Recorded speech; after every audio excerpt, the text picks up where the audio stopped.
Hello दोस्तों, स्वागत है आप सभी का आपके अपने YouTube channel vision of success में। आज की वीडियो में बात करने वाले हैं सीटेट 2014 के ईवीएस सेक्शन के कुछ क्वेश्चंस। तो चलिए स्टार्ट करते हैं आज के क्वेश्चंस को।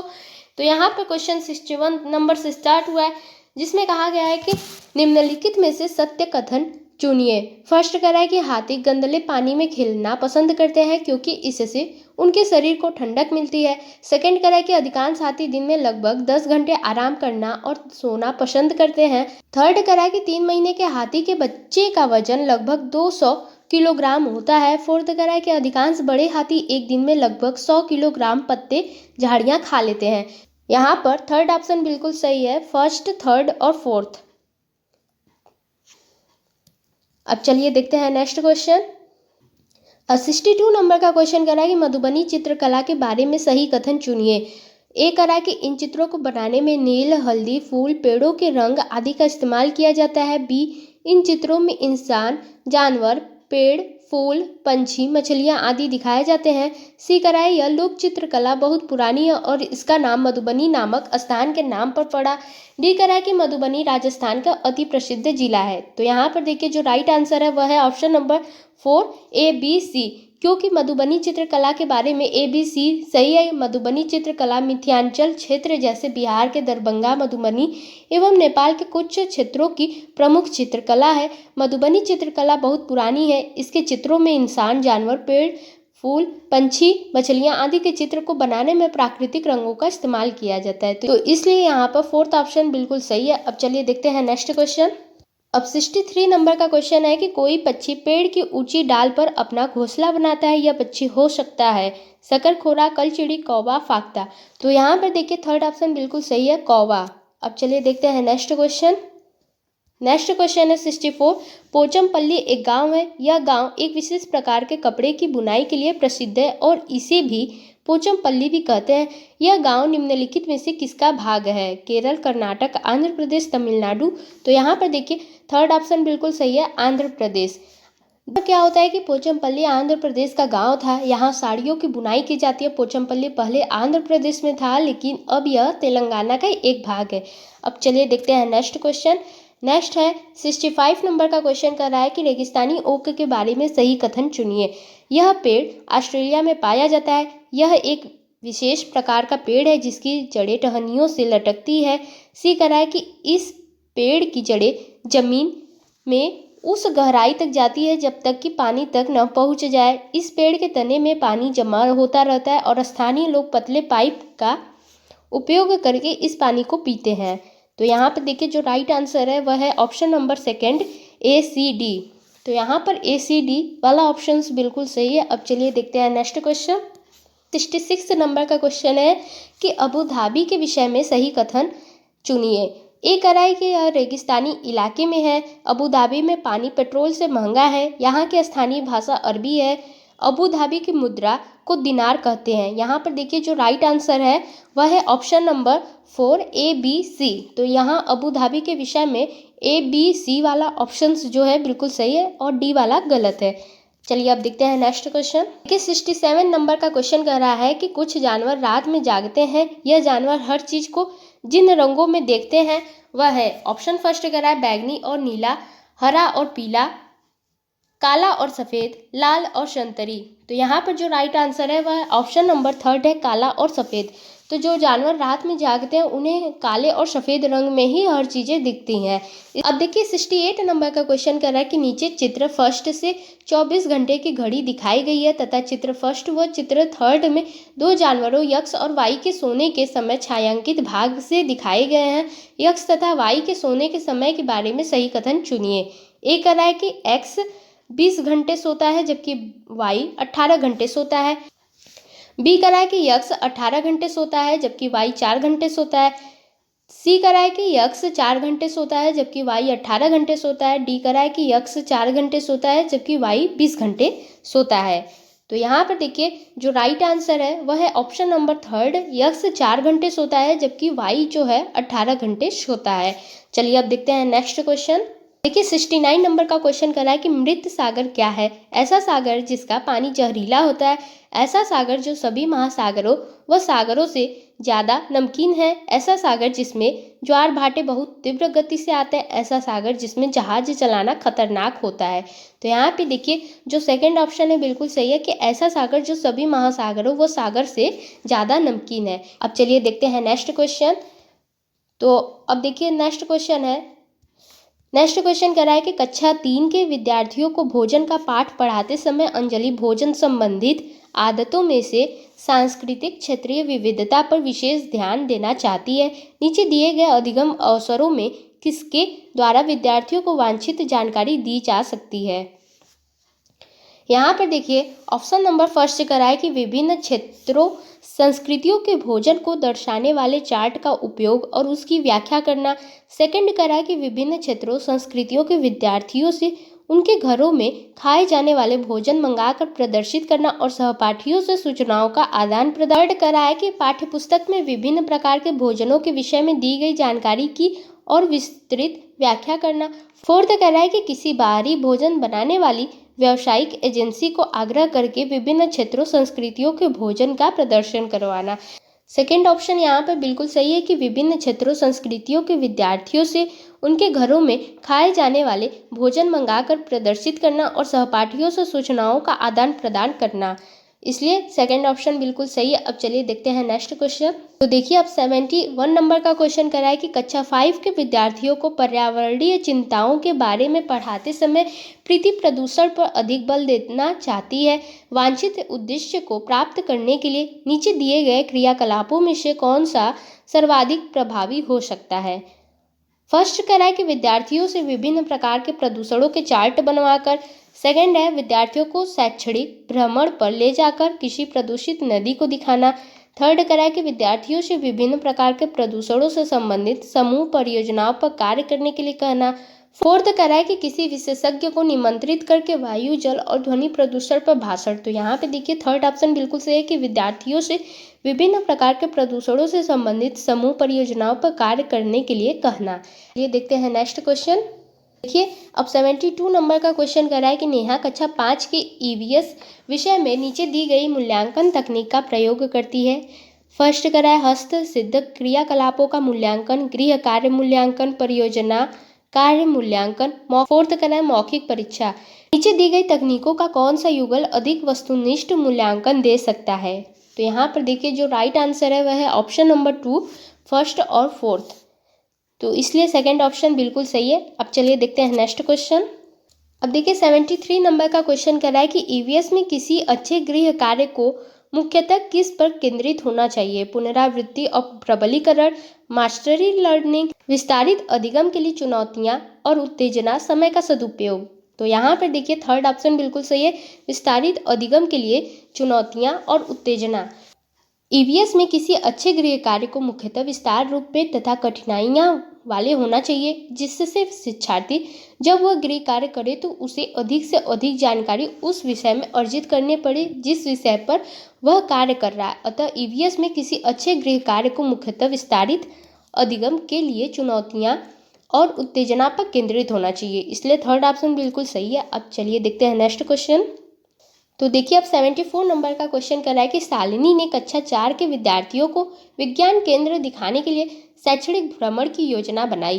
नीचे दिया कौन सा सामान्य निर्देश इस भ्रमण के लिए अप्रासंगिक है। तो यहाँ पर देखिए फर्स्ट ऑप्शन कर रहा है कि प्रदर्शन के समय अपनी शंकाओं के विषय में प्रश्न पूछना, अपना दिन भर का पूरा बस्ता लेकर आना, बिना मुझे सूचित किए कहीं न जाना, अपने साथ पेन और नोटपैड ले आना। तो यहाँ पर देखिए जो राइट आंसर है ऑप्शन नंबर सेकंड बिल्कुल सही है कि अपना दिन भर का पूरा बस्ता लेकर आना। तो यहाँ पे क्या होता है कि शालिनी ने कक्षा 4 के विद्यार्थियों को अगर विज्ञान केंद्र दिखाने के लिए शैक्षणिक भ्रमण पर ले जाती है तो शालिनी शिक्षार्थियों को यह निर्देशित नहीं देगी कि वह अपने पूरे दिन का बस्ता लेकर चले, क्योंकि वह शिक्षार्थियों को शैक्षिक भ्रमण के लिए ले जाती है, न कि किसी विद्यालय में। तो इसलिए सेकंड ऑप्शन बिल्कुल सही है। अब चलिए देखते हैं नेक्स्ट क्वेश्चन। तो देखिए अब 75 नंबर का क्वेश्चन है कि प्राथमिक स्तर की अच्छी ईवीएस पाठ्यचर्या में होना चाहिए। पाठ्य के अंत में अधिक अभ्यास प्रश्न सम्मिलित करना, अपने आसपास को खोजने के अवसर प्रदान करना, संकल्पनाओं की विस्तृत व्याख्या पर अधिक एकाग्रता, पदों की यथार्थ परिभाषा पर अधिक बल देना। यहाँ पर देखिए जो राइट आंसर है वह है ऑप्शन नंबर 2, अपने आसपास को खोजने के अवसर प्रदान करना। चलिए अब देखते हैं नेक्स्ट क्वेश्चन। 76 नंबर का क्वेश्चन कह रहा है कि प्राथमिक स्तर की ईवीएस पाठ्य पुस्तकों में कविताएं और कहानियां सम्मिलित करने का कारण है विद्यार्थियों में साहित्यिक रुचि विकसित करना। सेकंड कह रहा है कि विषय के अधिगम में आमोद प्रमोद प्रदान करना, मूल संकल्पनाओं के अधिगम में वृद्धि करना, विषय वस्तु को प्रस्तुत करने की नित्य चर्या और एक सरता में परिवर्तन। तो यहाँ पर देखिए जो राइट आंसर है वह ऑप्शन नंबर 2, विषय के अधिगम में आमोद प्रमोद प्रदान करना।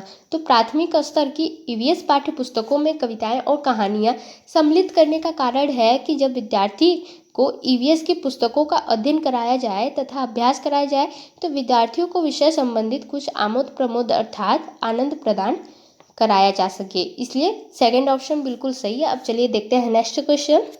77 नंबर का क्वेश्चन कर रहा है कि 4 भावी शिक्षकों से कक्षा 5 के विद्यार्थियों के लिए मूल विषय यात्रा पर प्रस्तुतिकरण बनाने के लिए कहा गया। प्रत्येक ने निम्नलिखित नीतियों में से किसी एक पर मुख्य रूप से केंद्रित किया। अब देखिए ऑप्शन फर्स्ट करा है यात्रा के विभिन्न साधनों विधियों को दर्शाने वाले चार्ट का उपयोग और उनकी व्याख्या, पाठ्यपुस्तक की विषय वस्तु के उपयोग द्वारा यात्रा की विभिन्न विधियों की व्याख्या। थर्ड करा है कि विद्यार्थियों से यात्रा के विभिन्न साधनों के चित्र एकत्र करके स्क्रैप बुक बनाने के लिए कहना, विद्यार्थियों से यात्रा में उपयोग किए गए विभिन्न साधनों के अनुभवों का वर्णन करने के लिए कहना। तो यहाँ पे फोर्थ ऑप्शन बिल्कुल सही है कि विद्यार्थियों से यात्रा में उपयोग किए गए विभिन्न साधनों के अनुभवों का वर्णन करने के लिए कहना। चलिए अब देखते हैं नेक्स्ट क्वेश्चन। अब देखिए 78 नंबर का क्वेश्चन कर रहा है कि कक्षा 5 की ईवीएस की पाठ्य पुस्तक के किसी पाठ में सोचिए और चर्चा कीजिए भाग में नीचे दिया गया कथन लिखा गया है। यदि आपके गांव अथवा शहर में एक सप्ताह तक पेट्रोल अथवा डीजल न हो तो क्या होगा। इस कथन का मुख्य उद्देश्य है फर्स्ट ऑप्शन कह रहा है कि छात्रों को तेल के न्याय संगत उपयोग के बारे में संवेदनशील बनाना, छात्रों का पेट्रोल और डीजल के स्रोतों के बारे में मूल्यांकन, वास्तविक जीवन की चिंताओं को समझने हेतु कल्पना और सोचने विचारने की कुशलता को बढ़ावा देना, पेट्रोल और डीजल की कमी के बारे में जागृति उत्पन्न करना। तो यहाँ पे देखिए राइट आंसर है ऑप्शन नंबर 3 कि वास्तविक जीवन की चिंताओं को समझने हेतु कल्पना और सोचने विचारने की कुशलता को बढ़ावा देना। अब चलिए देखते हैं नेक्स्ट क्वेश्चन।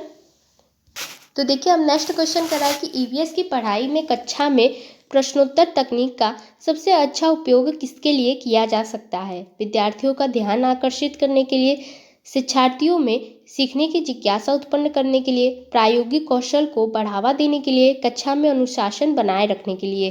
तो यहाँ पर देखिए जो राइट आंसर है वह है ऑप्शन नंबर 2, शिक्षार्थियों में सीखने की जिज्ञासा उत्पन्न करने के लिए। चलिए अब देखते हैं नेक्स्ट क्वेश्चन। अब देखिए नेक्स्ट क्वेश्चन है कि प्राथमिक स्तर पर ईवीएस की पढ़ाई का एक प्रमुख उद्देश्य है। ऑप्शन फर्स्ट करा है कि विषय की मूल्य संकल्पनाओं की गहन समझ विकसित करना, अगले स्तर के अध्ययन के लिए विद्यार्थियों को तैयार करना। ऑप्शन करा है कि कक्षा की पढ़ाई को शिक्षार्थी के विद्यालय से बाहर के जीवन से संबंधित करने में सहायता करना, स्वतंत्र रूप से हस्तसिद्ध क्रियाकलापों को करने का कौशल अर्जित करना। तो यहाँ पर देखिए जो राइट आंसर है वह है ऑप्शन नंबर 3 कि कक्षा की पढ़ाई को शिक्षार्थी के विद्यालय से बाहर के जीवन से संबंधित करने में सहायता करना। अब चलिए देखते हैं नेक्स्ट क्वेश्चन। तो देखिए अब 81 नंबर का क्वेश्चन कह रहा है कि प्राथमिक स्तर पर वृक्षों के संरक्षण की संकल्पना के बारे में विद्यार्थियों को संवेदनशील बनाने के लिए नीचे दिया गया कौन सा क्रियाकलाप उपयुक्त नहीं है। देखिए ऑप्शन फर्स्ट करा है कि वृक्षों पर नारा लेखन प्रतियोगिता आयोजन करना, प्रत्येक छात्र को एक वृक्ष को अपनाकर उसकी देखरेख के लिए प्रोत्साहित करना। थर्ड करा कि बच्चों को लकड़ी के लट्ठों का भंडार दिखाना, वृक्षों पर पोस्टर बनाने की प्रतियोगिता आयोजित करना। तो यहाँ पे देखिए थर्ड ऑप्शन बिल्कुल सही है कि बच्चों को लकड़ी के लट्ठों का भंडार दिखाना। तो प्राथमिक स्तर पर वृक्षों के संरक्षण की संकल्पना के बारे में विद्यार्थियों को संवेदनशील बनाने के लिए उन्हें लकड़ी के लट्ठों का भंडार दिखाना सबसे उपयुक्त क्रियाकलाप नहीं होगा। चलिए अब देखते हैं नेक्स्ट क्वेश्चन। क्वेश्चन करा है कि ईवीएस की कक्षा में जल का पाठ पढ़ाते समय अंजलि ने अपनी कक्षा में जल के विभिन्न स्रोतों और जल को संरक्षित करने के लिए व्यक्तिगत क्रियाओं पर रोल प्ले आयोजित किया। इस क्रियाकलाप का मुख्य उद्देश्य है विद्यार्थियों की सामाजिक कुशलताओं में सुधार करना, अधिगम की प्रक्रिया में एकसरता को तोड़ना, अधिगम की प्रक्रिया में विद्यार्थियों का सक्रिय भाग लेना सुनिश्चित करना, जल के स्रोतों के विषय में विद्यार्थियों के ज्ञान में वृद्धि करना। तो यहाँ पे देखिए थर्ड ऑप्शन बिल्कुल सही है कि अधिगम की प्रक्रिया में विद्यार्थियों का सक्रिय भाग लेना सुनिश्चित करना। देखते हैं नेक्स्ट क्वेश्चन। नेक्स्ट क्वेश्चन है कि प्राथमिक स्तर पर ईवीएस की पाठ्यचर्या को शुद्ध विज्ञान और सामाजिक विज्ञान की संकल्पनाओं को सम्मिलित करके विकसित किया गया। ऐसा करने का उद्देश्य है शिक्षार्थी को पर्यावरण को साकल्यवादी ढंग से देखने योग्य बनाना, पढ़ाई के विषयों की संख्या को कम करना, विद्यार्थी के बस्ते का बोझ कम करना, विषय अध्यापक की आवश्यकता को कम करना। तो यहाँ पर जो फर्स्ट ऑप्शन है बिल्कुल सही है कि शिक्षार्थी को पर्यावरण को साकल्यवादी ढंग से देखने योग्य बनाना। चलिए अब देखते हैं नेक्स्ट क्वेश्चन। तो देखिए अब नेक्स्ट क्वेश्चन कर रहा है कि ईवीएस कक्षा में सामाजिक असमानताओं पर अधिक बल देने के लिए निम्नलिखित में से कौन सा अधिक प्रभावी अधिगम होगा। फर्स्ट करा है कि संबंधित मामलों पर वीडियो फिल्म दिखाना, संबंधित मामलों पर विशिष्ट भाषण आयोजित करना, संबंधित मामलों पर क्विज प्रतियोगिता का संचालन। फोर्थ ऑप्शन करा कि विद्यार्थियों से समूह परियोजनाओं का भार अपने ऊपर लेने के लिए कहना। तो यहाँ पे देखिए ऑप्शन नंबर फोर्थ बिल्कुल सही है कि विद्यार्थियों से समूह परियोजनाओं का भार अपने ऊपर लेने के लिए कहना। ईवीएस की कक्षा में सामाजिक असमानताओं पर अधिक बल देने के लिए विद्यार्थियों को समूह परियोजनाओं का भार अपने ऊपर लेने का सुझाव देना अधिक प्रभावी अधिगम अनुभव होगा। अब चलिए देखते हैं नेक्स्ट क्वेश्चन। अब 85 नंबर का क्वेश्चन है कि पसंद नापसंद के बारे में चर्चा करते समय किसी छात्र ने कहा, मुझे और मेरी माँ दोनों को सांप खाना बहुत पसंद है। जब भी हमारी सांप खाने की इच्छा होती है हम अपने पास के किसी होटल में जाकर लिंग हो फेन खाते हैं। यह छात्र कहाँ का हो सकता है? असम, हांगकांग, उड़ीसा, अरुणाचल प्रदेश। के राइट आंसर है ऑप्शन नंबर 2 हांगकांग। तो जो विद्यार्थी है सांप खाना पसंद करता है तो वो हांगकांग का रहने वाला है। तो यहाँ पर हांगकांग का प्रसिद्ध भोजन है लिंग हुफेन, जो सांप से बनने वाला एक डिश है। चलिए अब देखते हैं नेक्स्ट क्वेश्चन। नेक्स्ट क्वेश्चन है कि ब्रेल लिपि के बारे में नीचे दिए गए कथनों का अध्ययन कीजिए। फर्स्ट करा है कि ब्रेल को मोटे कागज पर बिंदु बनाकर लिखा जाता है। यह लिपि 8 बिंदुओं पर आधारित होती है। थर्ड करा है कि बिंदुओं की पंक्तियाँ किसी नुकीले औजार से बनाई जाती है। इसे उभरे बिंदुओं पर हाथ फेर कर पढ़ा जाता है। तो यहाँ पर कथन पहचानिए कि कौन सा सही है। तो देख लेते हैं यहाँ पर। तो यहाँ पर राइट आंसर है ऑप्शन नंबर 2 फर्स्ट, सेकेंड और फोर्थ। अब चलिए देखते हैं नेक्स्ट क्वेश्चन। अब देखिए 87 नंबर का क्वेश्चन कर रहा है कि निम्नलिखित में से सही कथन चुनिए। जिन जानवरों के बाहरी कान व शरीर पर बाल होते हैं वे बच्चे देते हैं। जिन जानवरों के बाहरी कान व शरीर पर बाल नहीं होते वे अंडे देते हैं। सी करा है कि जिन जानवरों के बाहरी कान व शरीर पर बाल नहीं होते वे बच्चे देते हैं। डी करा है कि जिन जानवरों के बाहरी कान व शरीर पर बाल होते हैं वे अंडे देते हैं। तो इनमें से बताना है कि कौन सा राइट आंसर है। यहाँ पे देखिए जो राइट आंसर है वह है ऑप्शन नंबर 4 केवल ए और बी। तो ए और बी वाला जो ऑप्शन है बिल्कुल सही है, बाकी जितना है गलत है। चलिए अब देखते हैं नेक्स्ट क्वेश्चन। क्वेश्चन कह रहा है कि मधुमक्खी पालन के विषय में सही कथन चुनिए। फर्स्ट कह रहा है कि मधुमक्खी पालन शुरू करने का सबसे अच्छा समय जनवरी से मार्च तक है। लीची के फूल मधुमक्खियों को लुभाते हैं। मधुमक्खी पालने और उनके द्वारा उत्पादित शहद का भंडारण करने के लिए बक्सों की आवश्यकता होती है। मधुमक्खियों के लिए मीठा घोल बनाने के लिए चीनी खरीदी जाती है। तो यहाँ पर बताना है कि कौन सा राइट आंसर है। तो यहाँ पे देखिए जो राइट आंसर है वह है ऑप्शन नंबर 3, सेकेंड, थर्ड और फोर्थ। तो यह जितना ऑप्शन है बिल्कुल सही है, बाकी गलत है। अब चलिए देखते हैं नेक्स्ट क्वेश्चन। कि नेक्स्ट क्वेश्चन कर रहा है कि किसी छात्रा ने अपनी अहमदाबाद से नागरहोल की यात्रा के बारे में अपनी डायरी में नीचे दी गई जानकारी नोट की। तो यहाँ पर जानकारी नोट किया गया है। अब नीचे लिखा है कि अब बताने कि उपरोक्त जानकारी के आधार पर नीचे दिए गए निष्कर्ष निकाले गए हैं। तो ये कह रहा है कि अहमदाबाद से नागरहोल की दूरी 2348 किलोमीटर है। इस दूरी को रेलगाड़ी 40 घंटे 55 मिनट में तय करती है। सी कह रहा है कि इस दूरी को रेलगाड़ी 28 घंटे 55 मिनट में तय करती है। डी कह रहा है कि यह रेलगाड़ी की औसत चाल लगभग 80 किलोमीटर प्रति घंटा है। सही निष्कर्ष निकालना है। तो यहाँ पे देखिए जो राइट आंसर है वह है ऑप्शन नंबर फर्स्ट ACD। बाकी बी वाला ऑप्शन बिल्कुल गलत है। तो अब चलते हैं नेक्स्ट क्वेश्चन पर। तो देखिए अब नेक्स्ट क्वेश्चन है कि नीचे दी गई कौन सी जानकारी एक आरक्षित रेल टिकट से प्राप्त की जा सकती है। ए कह रहा है कि टिकट बुक कराने की तारीख और समय, यात्रा शुरू करने की तारीख और समय, डिब्बे का नंबर, बर्थ का नंबर और किराया, यात्रा करने वाले का नाम, आयु और लिंग, ट्रेन का नंबर और नाम, वह स्टेशन जहाँ से ट्रेन पकड़नी है और अंतिम स्टेशन का नाम। ई कह रहा है कि अंतिम स्टेशन पर पहुँचने की तारीख और समय। तो यहाँ पर राइट आंसर बताना है कि कौन कौन सा है। तो यहाँ पे देखिए जो सेकंड ऑप्शन है बिल्कुल सही है, ए बी सी और डी। तो यहाँ पे चारों ऑप्शन सही है। तो इस तरीके से आप लोगों का ईवीएस का पूरा सेक्शन कंप्लीट हुआ। आप लोग बताइए कि आप लोगों को यह वीडियो कैसा लगा। वीडियो अच्छा लगता है तो वीडियो को लाइक करिए और साथ ही साथ दोस्तों में शेयर करिए, और नए हैं चैनल पे तो चैनल को सब्सक्राइब जरूर करें। मिलते हैं अगली वीडियो में, तब तक के लिए बाय बाय।